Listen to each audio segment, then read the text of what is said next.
recording, so welcome everyone. If you're watching this on YouTube, if you're watching this on YouTube or you're watching it on Moodle later or in a couple of years, welcome back to the phenotype lecture for bioinformatics, part number 3.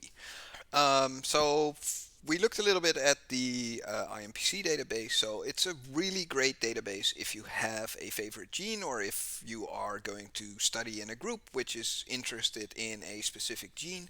It's just a generally like interesting database to browse around. And all of the data, like I said, is available for free, making it like one of these like most valuable resources in studying of mouse genetics, but not just mouse genetics. Of course, if a gene does a certain thing in mice, it will also do a very similar thing in humans when you're looking at a homologous gene.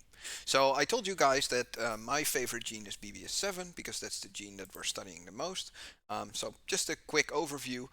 So when we look at the BBS7 gene, we see actually that there is a very significant association with this little skull. So there is a significant influence when you knock out this gene on mortality and aging. And that is because mice that have this gene knocked out, and when they are homozygous, then they are not born. So in the embryonic phase of the mouse, this gene plays a very important role, and if this gene is broken, then mice don't get born. So they only have phenotypic data for heterozygous mice, so mice which have a working BBS7 gene and one broken BBS7 gene. So you can see that they haven't measured a lot of phenotypes yet, but the phenotypes that they have measured is, for example, the eye and the vision. So if we go, if you remember the picture that I just showed you guys, let me pull up that picture again. Um, uh, so I'm going to pull up the picture again, like the fat mouse. You can actually see that the fat mouse has these kind of reddish eyes. And that is something that we never really studied because it's a mouse model that we use for juvenile obesity. But it turns out, and we kind of knew this, but we weren't sure. But from the IMPC database, we actually figured out that this mouse also has problems with its eyes. So it's not just a mouse model that you can use to study obesity. You can also use it to study like eye and eye behavior. And the Berlin fat mouse is really interesting, of course, because the gene, when you have it knocked out, is lethal, right? So you don't have homozygous mice being born with two copies which are broken. But the Berlin fat mouse is an interesting model because it does have a couple of mutations in the gene which do not kind of destroy the whole gene function, but which modify the function of the gene. We always found that very interesting. And of course, it has a significant influence also on adipose tissue, but that's something that we already knew from our mice. But it's good to see that it's actually confirmed by an independent group. And so we found it by doing a genome-wide association study, so generating a big population of mice and then mapping the phenotype back to the genome.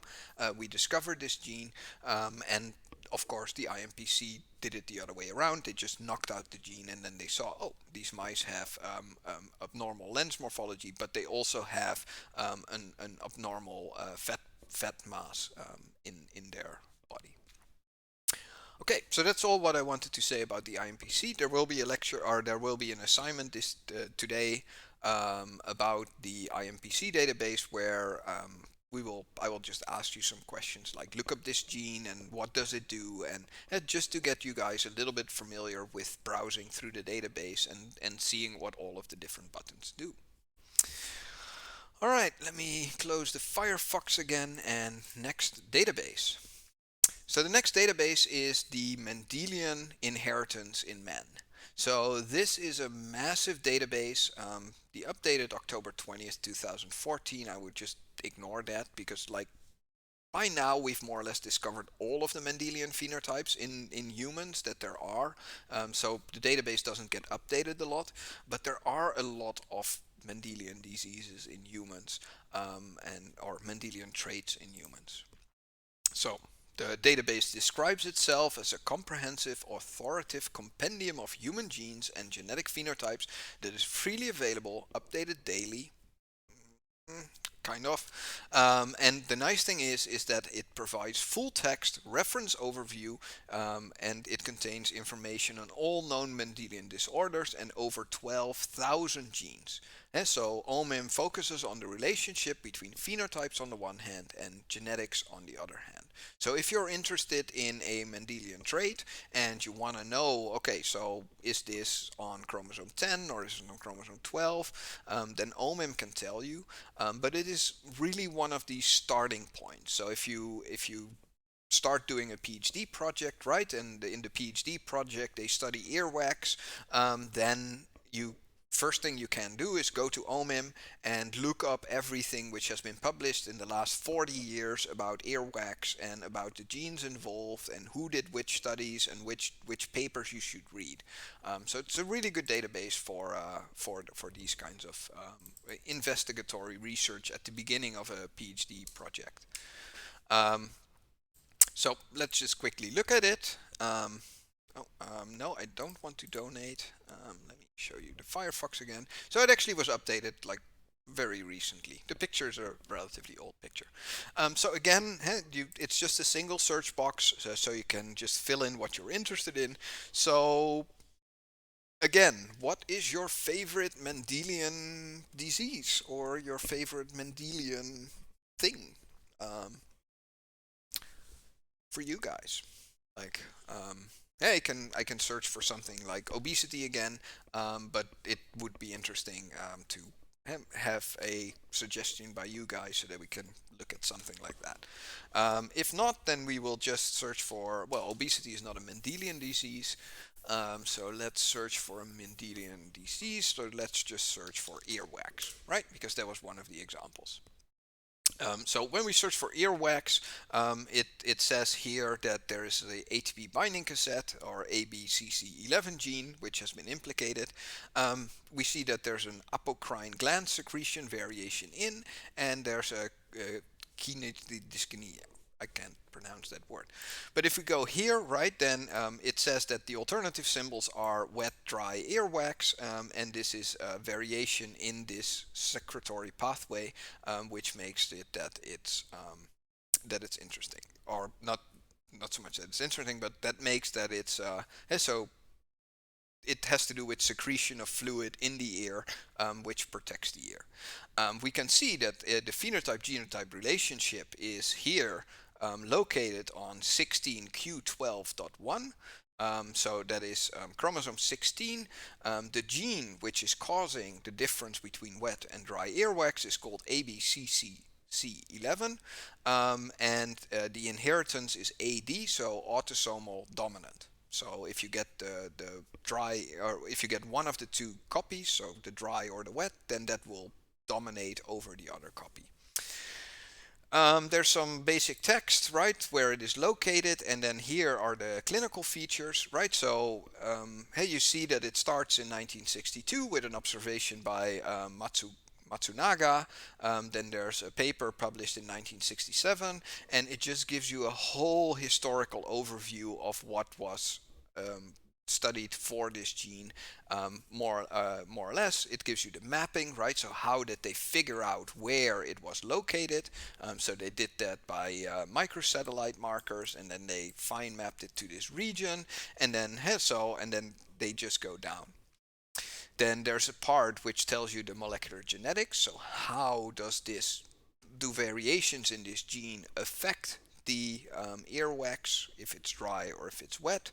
And you also have like a population genetics. So this tells you that there's so the Aboriginal Ainu population of a Japanese island of Hokkaido has an exceptional high frequency of the dominant wet earwax phenotype. Like I told you guys, people from Asian descent, or more from Japanese Asian descent, have a high likelihood of having wet earwax, while people from European descent generally do not. Right? And it provides you an overview, it gives you full citations for this phenotype. So it is a perfect starting point if you ever have to write a PhD thesis or you have to write your master's thesis and you are studying a phenotype which is Mendelian. Check out OMIM. It will definitely help you write the introduction. Right? Of course, you can't just copy paste because that would be plagiarism, but it gives you a lot of starting information. It gives you a lot of information which groups around the world are researching it, what is known about molecular biology, and these kinds of things. So it's a really, really good starting point.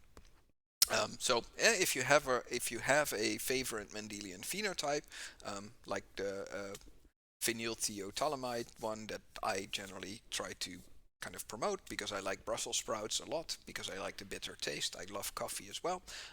So I definitely can taste the phenylthioethylamide. And if you are wondering, okay, what does this tell me about my genome? Then it's a very, very good starting point. So, and we will of course have a question about OMIM as well, and the question there will be about color blindness, because also color blindness. So, for example, the red-green color blindness, which is very common in males, that of course has a lot of history as well.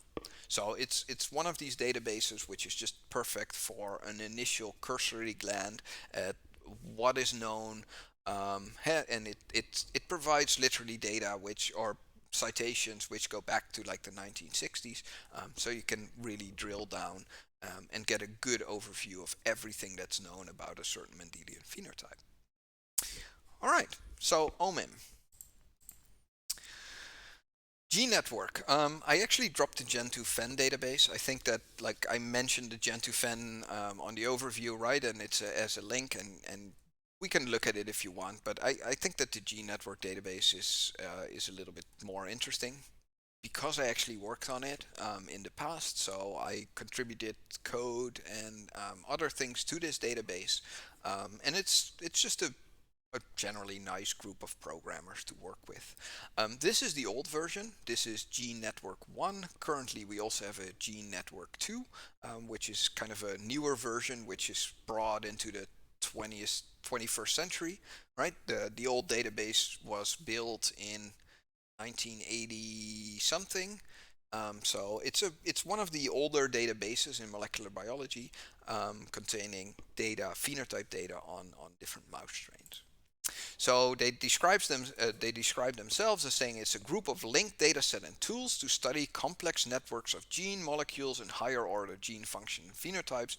But the nice thing about this database is that it contains more than 25 years of data generated by hundreds of scientists, and it also gives you access to genotyping data, as well as like expression data sets. So not just real phenotypes, but also endophenotypes.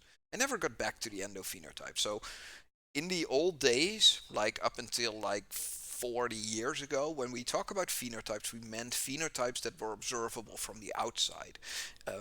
Nowadays, we also talk about things like endophenotypes. So, endophenotypes are phenotypes which are, for example, measured within an organ, right? The amount of glucose in the blood is, of course, also a phenotype, right? It's a trait, you can measure it.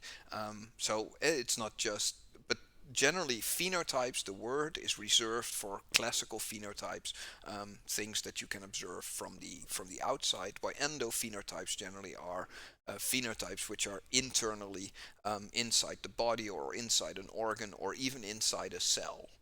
So it's a kind of it's a little bit of a discussion on how to exactly call it.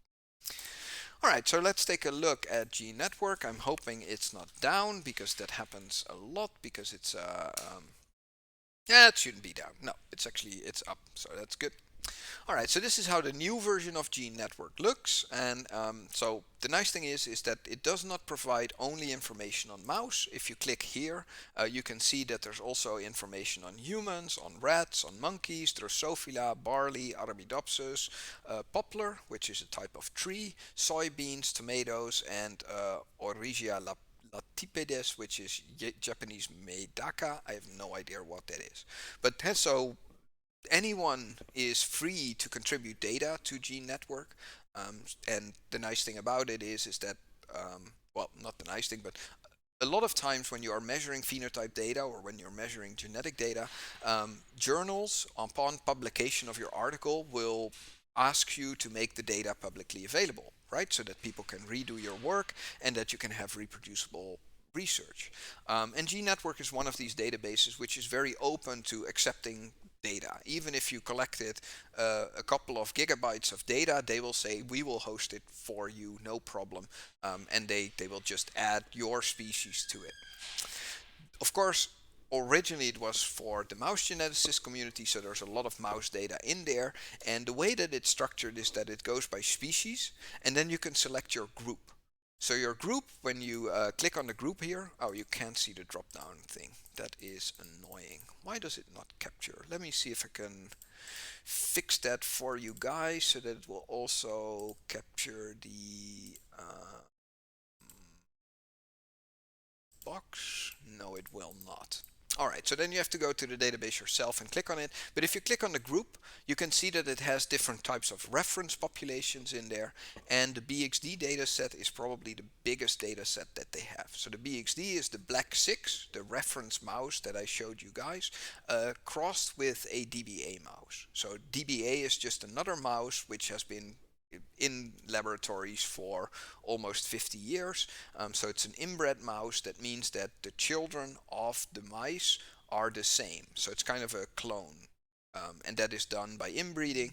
So, oh, a new follower. Thank you, Justo Sophie. Thank you for following. But the BXD family is like the biggest data set that they have, but they have much more different ones. So they have, for example, different data. So for example, you can look at adult BXDs. Just so Sophie, hello, hello, welcome to the chat and welcome to the stream. So it's a database which contains a lot of phenotypic data. You can select different data sets. In this case, because we're looking at the eye data, there's only one data. But for example, if we look at the standard BXD, no, not BXH, but the standard BXD family, they have things like traits, so phenotypes and covariates, but they also provide molecular traits like messenger RNA measured in the adrenal gland, messenger RNA measured in the eyes of the mice, messenger RNA measured on the pituitary gland, right? So if you are very interested in a certain part of the body of mice or mouse as a model for humans, then it's a really good database to kind of get an initial dig, right? So if we would just search for obesity again, right? So if we are interested in what is obesity, then we can just search, and it will take a little while because there's a lot of data in there. And then we can actually see that they have different phenotypes measured. So here there's obesity based on high-fat diet, and it was measured in Germany. This is actually done by our group. And what they did is they gave them a certain amount of food, and what is the thing that they measured? So they measured FAT42, which is kind of cryptic, but FAT42 is just the amount of fat mass at 42 days of age. And this was done in females. It was also done at 56 days. And all of these phenotypes have an information about like what was the diet. Of course, that's very important if you look at fat mass and stuff. But they also show you where where the highest likelihood is that there is a gene which is controlling this phenotype. So here, this phenotype seems to be controlled from chromosome 5 at 39 centimorgans, right? So from the beginning of the gene to 35 centimorgans. It also shows you the effect size, so it's the one mouse strain had plus 0.35, 0.3 more fat mass at 112 days compared to the other ones. You can click on the phenotypes, of course, and then you kind of drill down. So you have the phenotype, then who wrote about it, the title, if it was published. So in this case, the data has never been published. And then here you can see all of the measurements that they did. So you see that the founder strains, right? So the black 6 mouse, the DBA2 mouse. So you see that the Black 6 mouse has 2.3 grams fat. The other founder has 2 grams of fat. And then here are the F1s. So when you cross these two mice together, and you can do this in two ways, because you can take a female, cross it with a male, or a male with a female, right? So the name here is, again, like we always use in genetics, first the female, then the male. So this is a Black 6 crossed with a DBA, so a Black 6 female with a D2 male, and this is then when you do it the other way around. So they didn't do it the other way around, so they have no measurement for that. But you can see then that the offspring, so the BXDs, which are more or less inbred strain. So for each of the inbred strains, you can see the measurements that they have, and you can actually directly order them. So if you're interested in BXD1, you can click the link, you go to the site where you can order one of these mice in case you want to study it yourself in your own lab. Besides that, they have all kinds of tools, like statistical tools, where you can see how many mice were measured, what the average measurement was, the standard error, and these kinds of things. If you're interested in a histogram, then, well, in this case, it's not a very interesting histogram because there's not a lot of variation in this phenotype. You can look at a bar chart. So here you see all of the different mice with all of their different phenotype measurements.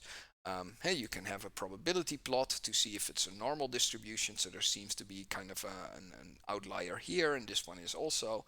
So they have all kinds of data to kind of drill down into your phenotype of interest. And if you want to see how this complex phenotype, right, because fat mass at a certain age is of course not controlled by a single gene, then they also provide these things called mapping tools, and then this allows you, let's just run one, it allows you to do a scan across the genome, and for each marker in the genome it calculates how likely it is that something is controlling the phenotype there. So if we zoom in, and then we see that for this phenotype there is a likelihood that it's located at like 125 megabases on chromosome 4, but we also see that there's probably a gene here at the beginning of chromosome 5 which is controlling the fat mass in these mice at this age. So it links genotype to phenotype information. And it's a big database, like I said. I once tried to download it, and it's like almost a terabyte of data, I think. So it's really big, and almost 25-40 years of data collected by other people, and data just becomes better and better over time because more people start adding their own measurements. So Genenetwork. So I'm a contributor. I should be all the way on the bottom, being thanked somewhere. Rob, Sonak, where am I? Where am I? Here. See? I did something. All right. So that's one of the reasons why I wanted to show you guys, just promoting my own work a little bit. But it's a really, really interesting data set. If you, again, want to know something about your phenotype of interest, just go there, fill it in, and then see if anything comes up. So a really good starting point for your own analysis. All right. So a couple of databases that we looked at. As a bioinformatician like me, you generally don't go to the databases, right? Because clicking around on a database is not something which scales very well. So as an informatician or a bioinformatician, and if you do bioinformatics, you generally want to analyze data, but you don't want to click through websites and then download little Excel files. The best way to talk to an external server or to an external database is through an API. So an API stands for Application Programming Interface, and it is a subset where you can ask queries and, for example, update data or download data from within a programming language, right? So I generally use R, but there are a lot of different languages which you can use, which you can directly talk to the database. So instead of having to go through the website, typing something in, and then copy pasting data off the website, this allows you to directly do your query and retrieve the data in a data format that you can program against. So a lot of data is available, right? Because I just showed you like three databases. These three databases contain a massive wealth of data. Like OMIM goes back to like the 1940s, 1950s. Genenetwork started in 1982, and everyone in science uses these databases and contributes data to these databases. So what can you do with all of this data as a bioinformatician? Well, you can develop new hypotheses without even doing any experiments, right? So without doing any experiments, you can see like, oh, I know from OMIM that this gene is involved in this Mendelian phenotype, and I know from IMPC that this gene also has an influence on this phenotype, right? So it it allows you to kind of get an overview of what's out there and to say, well, my hypothesis would be that X actually functions slightly different, or X is controlling Y, and that is because B, right? So you can develop hypotheses without even doing experiments.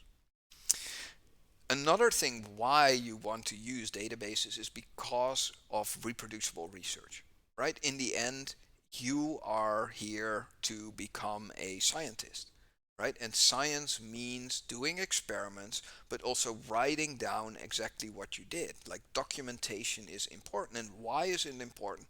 Because other people are going to redo the work that you did. And you have to kind of, when you write a paper, you have to write down the steps that you took in a way that provides other people to redo what you did and get exactly the same answers. And that is one of these things which a lot of people kind of ignore. And we have a big reproducibility problem in biology. A lot of things which are published in biology are not reproducible because either the data is not there because people didn't make the raw data available, they didn't do a good job in writing down what they exactly did, and all of these things, right? But reproducible research is core because we are working in a field where in 100 years or 200 years, people will still be working on the same things. And these people need to be able to know what you did and to redo what you did to validate that your results are really true. Not only that, like bioinformatics also is concerned with putting current results that you obtain from your experiments into a historical context. And that's one of the reasons why I like mentioning OMIM, is because you can see if the stuff that you got today is actually still the same as what the people in the 1970s got. And of course, there will be differences, right? Nothing in biology is static. Had the fact that wet earwax is something that is generally found in people of Asian descent might not be true in 50 years because Asian people change. They have children and their children will be different again, just like in Europe. So there might be a shift. And of course, you can use all of this data to validate results that have been obtained by others. So if ever in the future you are doing a PhD or a postdoc, you will be asked by your professor to review papers made by other people. And these papers might not be directly related to your work or your knowledge. So these databases, especially databases like OMIM and IMPC, give you a very good way of getting some basic knowledge, and when you are reading a paper and trying to see what they did in the experiment, it gives you an historical context, and not only that, but you can see, well, in IMPC it says that this gene is involved in skeletal development, but you guys are showing that there's no influence on the skeleton. How is that possible, right? So it helps you to ask questions, to validate the results by others, but also to review papers, which as a scientist you need to do, because we need to review the work of other people. And of course, to do anything with this data, we need statistics. So just a very brief overview of statistics, right? It's a short introduction, and we'll revisit these topics later lectures because there's so much to say about statistics that it's just too much for like one lecture. But I do want to make you guys aware that there are like different ways of doing statistics. So one of the ways that I like doing statistics, my favorite way, is actually using visual analysis. I am a very visual person. So if I see a graph, I can understand it. If you show me a table with numbers, I'm less enthusiastic about that. So descriptive statistics are for some people very telling, right? Some people can read and say, well, okay, so I have a mean and a certain variance and there's correlation, and they can kind of in their mind build a picture on how the distribution looks or how the correlation looks. But for me, that's not the way that I work. I work really by doing visual analysis. I like seeing things like scatter plots or box plots or histograms or heat maps. That just is more telling to me. But remember that descriptive statistics is something that you always have to add to your paper. And of course, visual analysis is a way of or showing your data to other people in a form that is easily digestible instead of having to have tables upon tables upon tables. So when we talk about descriptive statistics, there are two flavors of descriptive statistics or two types. One of them is univariate analysis, where you look at a single variable, so or a single phenotype, right? So if I've measured body weight, then of course I can do all kinds of statistics on this body weight, saying that, well, the mean of the people that I looked at was this, and in males it was that, and in females it was that, and then I can look at the dispersion, like what's the variance, is it a normal distribution or a different type of distribution. So univariate statistics is when we look at a single variable or a single phenotype. When we talk about bivariate analysis, we talk about the relationship between two phenotypes. So, for example, correlation, right? So, if your body weight goes up, then generally also your fat mass goes up, right? So, then you're talking about two phenotypes and the relationship that they have, and that is called bivariate analysis or bivariate statistics. While if I'm just analyzing a single thing, then it's called univariate. So, one of the things that I always ask people in the R lectures, how many means are there? Because everyone knows how to calculate the mean, right? The arithmetic mean. And so you add up all of the numbers that you have and then you divide by the number of numbers that you have, and that is the mean. So arithmetic mean is something that everyone knows, or at least I hope everyone had a high school education. So hey, you know how to calculate the average, or the average generally is called the arithmetic mean.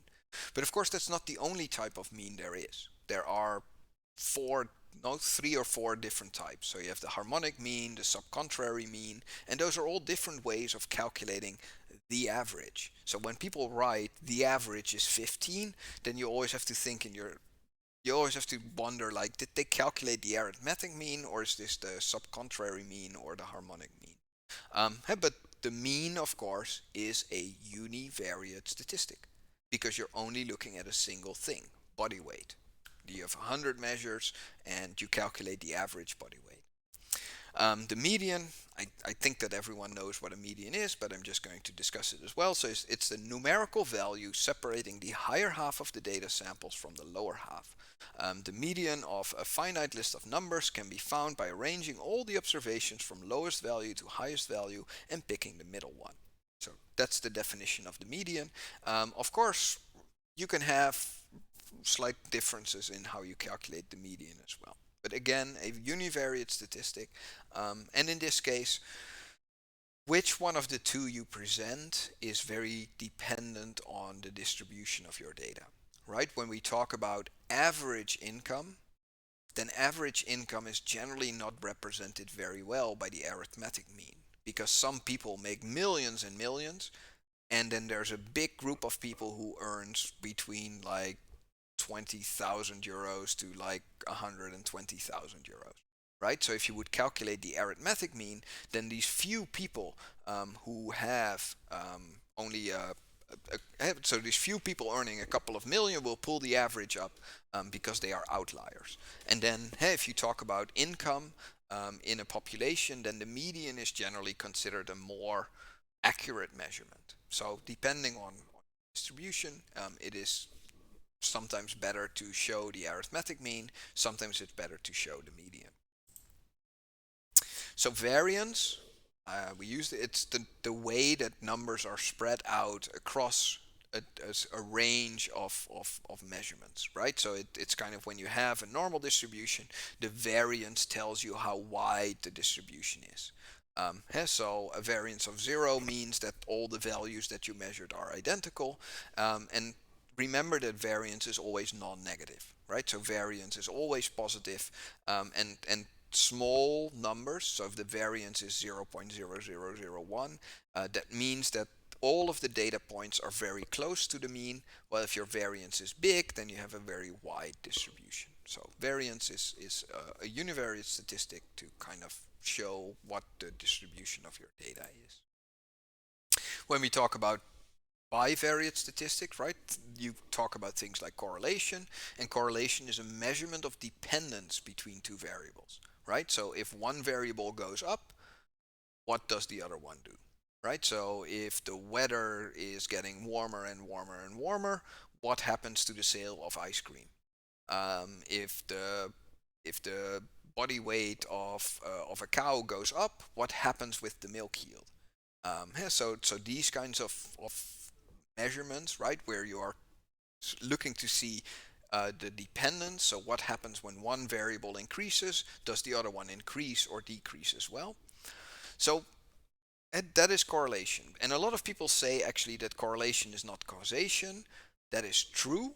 Um, Correlation itself does not point to a causal thing, does not point to causality, but it is very hard to have causality without having correlation.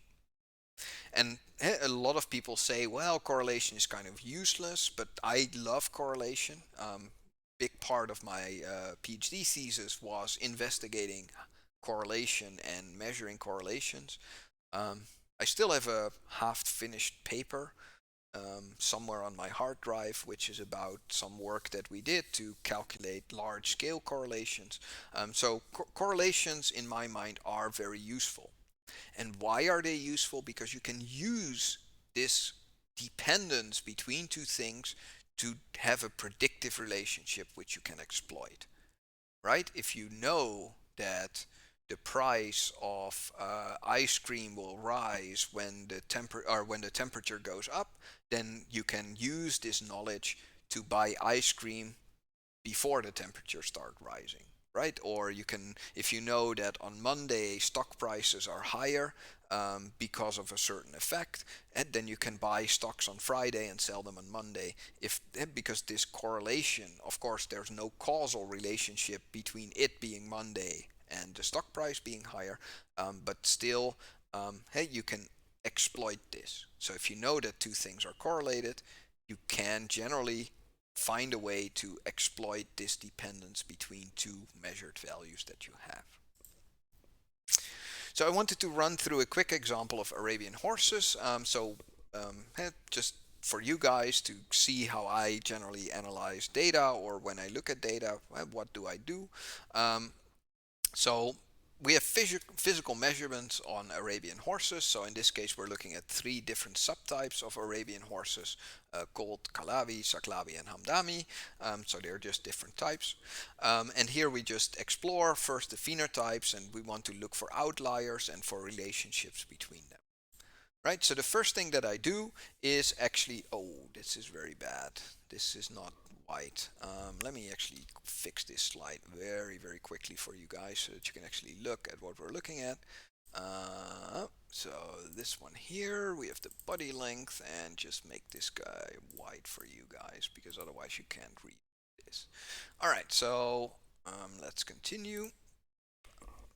Okay. It's still a little bit shifted. I will fix it when I upload it. But the first thing that I do when I get data from someone who I'm collaborating with is make some scatter plots, right? So just show 2 variables against each other, and then color them, for example, by the type of horse, right? So here we see the width of the chest of the horse versus the length of the body. And what you can directly see is that indeed, the bigger your chest, the bigger the horse, which makes sense, right? But this is a crucial part on bioinformatics, on data analysis, is to make sure that the relationships that you expect there to be are really there, right? Because if this would not be the case, then you have to wonder what's going on. Why do bigger horses not have bigger chests?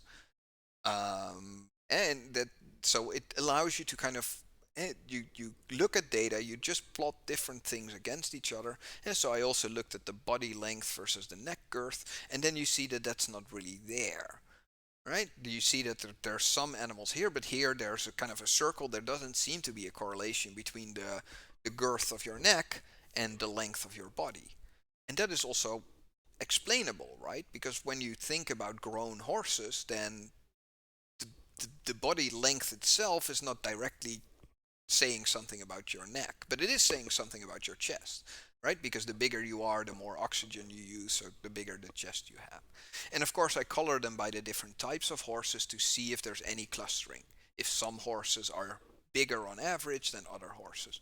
So hey, if we look here at the chest width, we can see that the highest chest width is found in Calabi horses, and the lowest chest width is found in the Saclavi Arabian horses. So hey, you get a little bit of knowledge from just plotting things. So besides scatter plots, I always do some type of visual analysis, and visual analysis for me is making things like box plots. So what we see here is we see the body length and we see the body length notched. So in R, generally people when they look at box plots, they look at box plots like this without notching them. And I think notching them is always useful because the notches are more or less the error margins surrounding the mean, right? So yeah, here you can see that all of these horses are on average 160 centimeters long. But if you then look at the notches, then you see that the notch for example, the green type of horse, so the Saclavi horse, is much, much bigger than the notch which you see here in the Calabi horse. That means that we either have more Calabi horses that we measured so that the variance becomes smaller, or we have a, a, a real kind of difference in the spread around the mean. And we can also see that more or less from the range. So Saclavi horses seems to be like the smallest horse in our experiment was 1 meter 20. The biggest one was 170. But if we look at the Hamdani ones here, then we see that like a horse was like 1 meter 35 on the minimum, and the maximum horse was like 1 meter 70. So there's you can see the spread of the data, and I like the notches because the notches allow me to reason. The nice thing is that without doing any statistics, when these two notches do not overlap, right here you see that this one overlaps with the other one, then you can say there's no difference between these two horses on average. There's also no difference between these two. But if the notches do not overlap, right, if this one would be down and would show a notch here, then you would know that the Saclavi would be significantly smaller than the other two types of horses. Right, so it allows you to reason and do a little bit of statistical interpretation without having to do all of the t-tests or whatever test that you use. Of course, we want to look at histograms, who were invented by Carl Pearson. So histograms are a good way to kind of get an overview of the data, see if it's a normal distribution. So here we see the body length and the chest girth. I think this is just for one horse type, but we get an idea like it's not really a nice normal distribution. So we might have not sampled the population correctly. And generally, when you sample a biological phenotype, you get a really nice normal distribution, and that is because most animals are around the average, and some animals are of course smaller and bigger, but the further you get away from the mean, the less animals there are. So you see that kind of this one looks a little bit bimodal, right? There seems to be kind of a normal distribution here with a mean of around 140, and then there seems to be a second normal distribution with a mean of around 165. So that's kind of how I look at these plots, and based on these plots I can then decide, if it's a normal distribution, I can use parametric statistics. If it's not a normal distribution, then I have to switch to non-parametric statistics. So, and just a little bit of an overview. Heat maps is something that I love to visualize data with. A lot of people find it really hard to read heat maps, but I like heat maps a lot. I'm a visual person, like I said. So here we have all of the different phenotype measurements that we had. So from Witter height to croup width to the hind cannon length. And here we color the difference between the different horses. And so we can see that most horses have very similar phenotypes. Like if we look at the croup width, then none of the horses are really different. But if we look at the chest depth, then we see that the Saklawi is relatively low, while the Kalawi is relatively high, and the Hamdani is also relatively low. So you can directly see where the differences are across a wide range of phenotypes. So really good way of seeing it. Hey Testosaurus, welcome to the lecture. Well, welcome to the mood box as well. So heat maps, very good way of visualizing data, especially when you have multiple phenotypes measured on multiple genotypes or multiple animals. All right, so when we do some more advanced statistics, of course, then we are talking about hypothesis testing, right? The descriptive statistics are there just to describe certain characteristics on the distribution of their data, but generally you want to test a certain hypothesis. So, and of course, hypothesis testing is something that we do to see if a result that we get is statistically significant. And sorry, let me.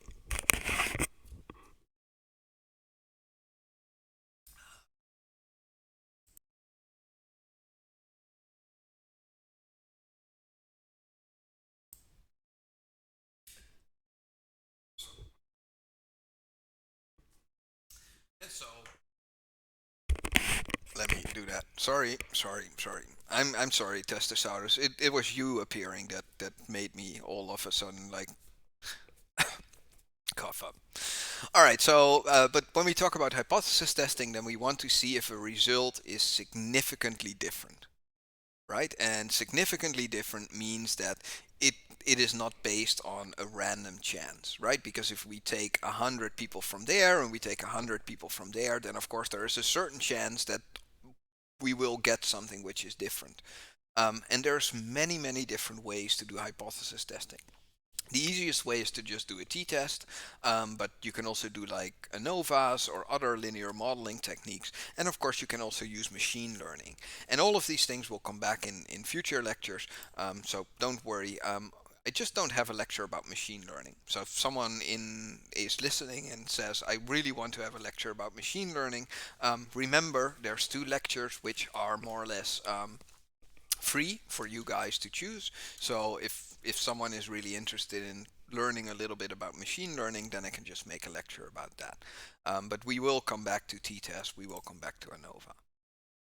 So of course, in here we have a problem, of course, because when we test for differences between, for example, these different horses that we're looking at, if we want to ask the question, is the body length significantly different between the 3 different strains of horses, then we set a p-value.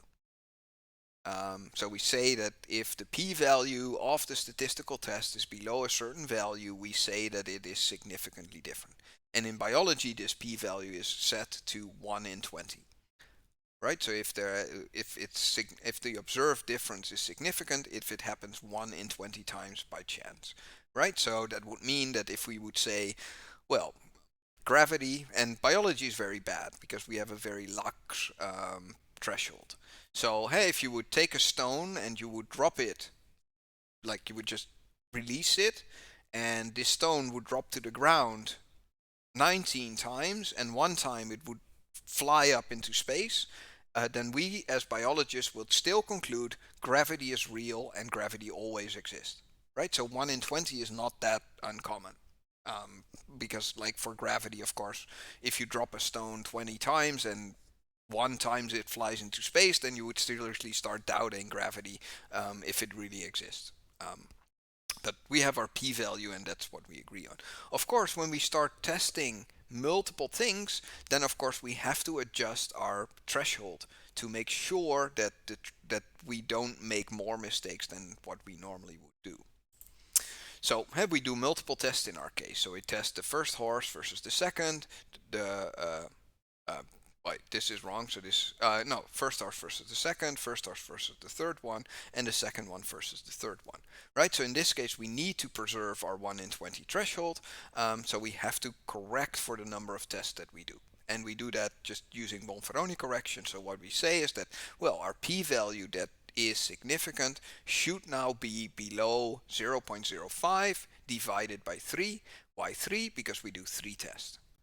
So a p-value is only significant in this case when it is smaller than 0.016. Yep. In many cases, if you think about phenotypes, right, we're talking about thousands of phenotypes that are measured, especially if we think about automated phenotyping and plants going around on conveyor belts and being tested. So we have to deal often with thousands of statistical tests. So there's two types of errors that we can make. So we can make a type 1 error when we say that something is significantly different while it is not. And we can avoid this by using Bonferroni correction. So that's just saying this, take the p-value divided by the number of tests that we do. So this allows, or this protects us from saying that something is different while it is actually not. On the other side, we have also the type 2 errors, which is saying that something is not different while it actually is. And we can avoid this by using the Benjamini-Hochberg false discovery rate procedure. So just a different way of looking at it. So we can optimize for calling something different while it is not, while we can also optimize for calling something not different while it actually is. Right? And in other words, so the type 1 error is a false positive, and the type 2 error is a false negative. So we call something not changed while it actually is. So plots and statistics using R programming languages can create a question from chat. What kind of significance indicator do you use when you compare genes? So when I compare genes, it depends on the question that you ask a lot. Right? If you want to know if it depends on what you want to do with the list of results. Right? If I have the money to test 5 genes, right, then I would optimize for false positives, right? Because from those 5, I want to be sure that they are really true. But if I have the money to test 10,000 genes, then I would optimize for false negatives. Because from these 10,000, I would not care if 100 were not different, right? Because I have the money to test 10,000 of them, so hey, if 9,000 are real, then I'm happy about that, and I don't really care about the negative ones. Right, but if I have very little money, I would generally optimize for false positives because I can only test a couple of them in the lab. But if I'm able to test a lot of them in the lab, then I would rather optimize for false negatives. So it really depends on what you want to do, right? It's the same as with tests. If you do a corona test, then you generally want to optimize for false negatives, right? Because missing someone who has corona causes a new outbreak. While false positives are not that bad. You just send someone home for 2 weeks and they are staying there and that's fine, right? That's just one person affected.